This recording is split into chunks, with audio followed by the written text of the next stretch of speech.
Imagine it's a warm, sunny day in mid-August, and you're sitting outside on a bench. Your back is facing the sun, and you can feel it heating your skin through your black t-shirt. Pretty quickly, it can get uncomfortable, hot even. What if you were wearing a white t-shirt instead? Maybe you would be able to stand the sunlight a little more. Or what if it were winter, but still sunny? You might find that the sunlight just isn't cutting it to keep you warm. These are two ways we personally experience the relationship between the Earth and the Sun. We are able to feel the exchange of energy between the two as we exist as part of the Earth as a system.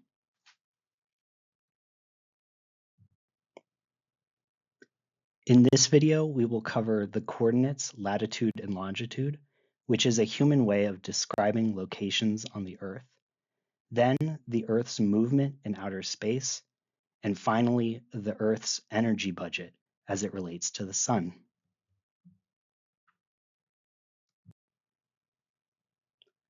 Before we dig into the Earth as a system, let's get ourselves situated by talking about how humans describe the surface of the Earth through coordinates. We touched on this briefly when we talked about locations and place at the beginning of the course. You may recall that location refers to a specific point on the Earth's surface. It can be indicated using coordinates, two numbers that tell us how we're positioned in terms of north-south and east-west. Here are those coordinates for the Skyline College campus again. This is red, 37 degrees, 37 minutes, 47.85 seconds north, 122 degrees, 28 minutes, 3.8 seconds west.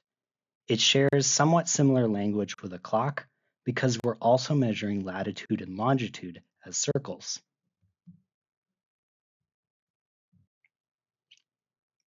Our latitude is how far north or south we are from the equator, that middle band around the Earth between the North and South Pole. The equator is marked as 0 degrees, and the poles are 90 degrees.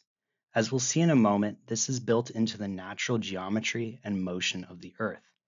It measures how far a location is from the middle of the Earth, the equator, toward the two fixed points we usually think of as the top and bottom of the planet, the poles. Longitude, on the other hand, is our position in terms of east and west. Lines of longitude are called meridians, and their starting point is actually something that was culturally or politically decided. 0 degrees, or the prime meridian, starts in England at the Royal Observatory in Greenwich, and 180 degrees, or the 180th meridian, is around the other side in the Pacific Islands.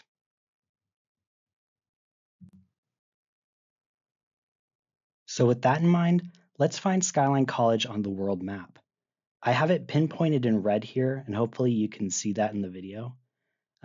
Because we know Skyline is in the northern hemisphere, from the N in the latitude, we start at the equator and go up a little over 37 degrees. The thin white lines on the map are 15 degrees apart. Then, since Skyline is in the western hemisphere, we start at the prime meridian and go left a little over 122 degrees. And there's Skyline, or on this scale, it's more like there's California. This coordinate grid, it should be said, is a human description layered on the Earth. It's a way of communicating about the Earth. So now that we're situated, let's talk about the Earth as a system. When we think about the relationship between the Earth and the Sun, the most intuitive phenomenon is the Sun rising and setting. From the northern hemisphere looking south, this looks like rising in the east and setting in the west. But this rising and setting is relative to our position on the Earth. Sunrise for me in California doesn't happen at the same time as it does for someone in New York or Gaza or Beijing. This is because the rising and setting of the sun is actually caused by the Earth spinning in outer space. If we were to watch the Earth from orbit above the North Pole in the middle there, we'd be able to track it spinning in a counterclockwise direction. The Earth spins all the way around once about every 24 hours, so that's why we get a 24-hour day-night cycle. But the two halves of this cycle, day and night, aren't usually even. We generally experience seasons as longer, warmer days in the summer and shorter, colder days in the winter. Depending on the location, summer days might be much longer and/or warmer. The opposite can be true for winter. What's really wild is that if you go far enough north, the sun actually won't set during the summer. In some parts of the Arctic, they experience straight daylight lasting from mid-May to mid-July. But wherever you are, the longest and shortest of days are called the solstices. North of the equator in the northern hemisphere, the summer solstice takes place around June 21st, and the winter solstice takes place around December 21st. In between, we have the equinoxes. The autumn or autumnal equinox is around September 23rd, and the spring or vernal equinox is around March 20th. Spring gets a fancy name to match the Latin origins of the other three seasons. And there are two main causes for the seasons. The first is that the Earth is not perfectly positioned in its relationship to the sun. It's actually at a tilt of about 23.5 degrees. So that's why you can see the little black bar tilted to the side. The second reason is that the Earth orbits the sun, and as it makes this trip, it ends up being angled toward or away from the sun at different parts of the year. When those of us north of the equator are experiencing summer, it's because the North Pole is tilted toward the sun. The opposite is true during winter. We're tilted away from the sun. And not only do we get warmer days because the sun is out for longer, but it also has to do with the angle at which the energy from the sun, called solar radiation, strikes the surface of the Earth. When one hemisphere is tilted toward the sun, it's getting hit by solar radiation at a much more direct angle, meaning more energy and thus more heat is delivered to that part of the Earth. So if the northern hemisphere is tilted toward the sun, it will be experiencing warmer temperatures, what we call summer. At the same time, since the southern hemisphere is tilted away, the solar radiation will be spread out, meaning that area will receive less energy overall. This is a perfect introduction to the Earth as a system. We can see how two distinct facts about the Earth, that the Earth is tilted and that the Earth orbits around the sun, work together to produce the seasons. Before we move on, I want to make an important note. It's a common misconception or mistaken understanding that the seasons are caused by the Earth being further or closer to the sun. It is true that Earth's orbit around the sun is not so much a circle as it is an oval or an ellipse. It's also true that it's not a very even ellipse. It's what we call eccentric. So the distance between the Earth and the sun does vary throughout the year. When it's closest, it's called perihelion, and when it's furthest, it's called aphelion.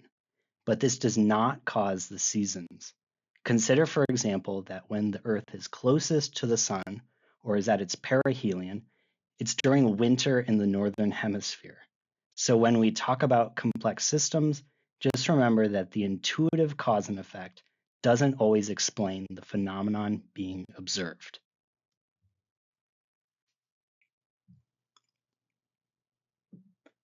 When we think about the Earth as a system, we can look at the inputs and outputs that make up its energy exchange. The input in this case is the solar radiation being sent into the Earth's atmosphere as energy. The output, on the other hand, is some of that energy being reflected back into outer space. We measure this reflectiveness as albedo, the percentage of sunlight that bounces off a surface. 0% albedo is something completely black that absorbs all sunlight, and 100% is something completely white that reflects all sunlight, though nothing in reality has achieved either of these extremes. Fresh asphalt is at about 4%, and that's why parking lots get so hot on a summer day. Green grass is at about 25%, and fresh snow is at about 80%. I haven't experienced it myself, thankfully, but I've heard you can actually get a pretty bad facial sunburn if you go skiing without proper protection, because the sunlight reflects right up into your face. If the reflected energy isn't blocked by something like your face, it will end up going back into outer space. But what happens to the energy that gets absorbed by surfaces on the Earth? When sunlight hits the Earth, it does so as shortwave radiation, which is good at penetrating the atmosphere, the air around our planet. Shortwave means it squiggles tightly. If it bounces off a surface, it generally maintains that wavelength, which means it can head right back out. Now, if it gets absorbed, that's another matter. Solar radiation that has been absorbed by a surface will end up radiating back out of the surface as heat, but this time the wavelength has changed. That heat is coming out as long-wave radiation. Long-wave means it squiggles more loosely. The long-wave radiation has a hard time getting through the atmosphere, and some of it ends up trapped as heat in the Earth's system. This is due to what are called greenhouse gases that exist in the atmosphere. These are gases in our atmosphere that help keep the Earth a habitable temperature, like growing plants in a greenhouse. Some amount of greenhouse gases are natural. Gases like carbon dioxide, which humans and other animals breathe out, make up a part of our atmosphere, and these gases trap some of that solar radiation in the Earth's system. But what about when humans produce too much carbon dioxide? Not by breathing it out, but by burning and releasing carbon into the air. That's what happens when we burn fossil fuels like coal or gasoline on a massive scale. That burning converts the carbon trapped in the fuels into carbon dioxide, the same greenhouse gas that normally keeps the Earth habitable. But the more greenhouse gases we have in the atmosphere, the more heat is trapped as energy in the Earth's system. And the more energy, the more change to our system.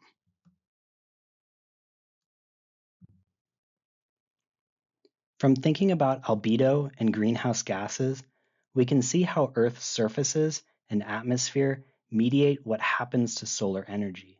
That is to say, albedo and greenhouse gases shape or modify how much energy is reflected or trapped. This budgeting of inputs and outputs will be very relevant when we get into climate and climate change in a few weeks. But for now, it's enough to understand that the Earth functions as a system through its relationship with the sun and through its inputs, solar radiation, and outputs, reflected sunlight and radiated heat. So for our second selfie field trip, we'll be taking photos that capture the albedo phenomenon. You will post two photos, one of a surface with higher albedo, so more sunlight reflected, and one of a surface with lower albedo, so less sunlight reflected or more sunlight absorbed. Then you will answer a series of questions about the surfaces you chose, and of course, reply to two or more peers. So far, I've graded the Geographic Questions forum, and your replies to each other have been really great. I especially appreciate the folks who've been answering the questions or comments that their peers have left for them. It's really cool to see that community can exist outside of in-person classrooms, which is a spatial pattern, by the way.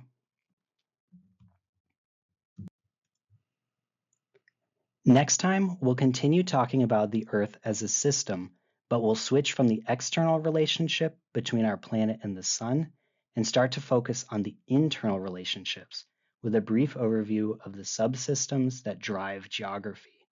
So those are the atmosphere, which is air, hydrosphere, which is water, lithosphere, which is rocks and land, and then the biosphere, which is living things. Thank you for watching, and I'll see you next time.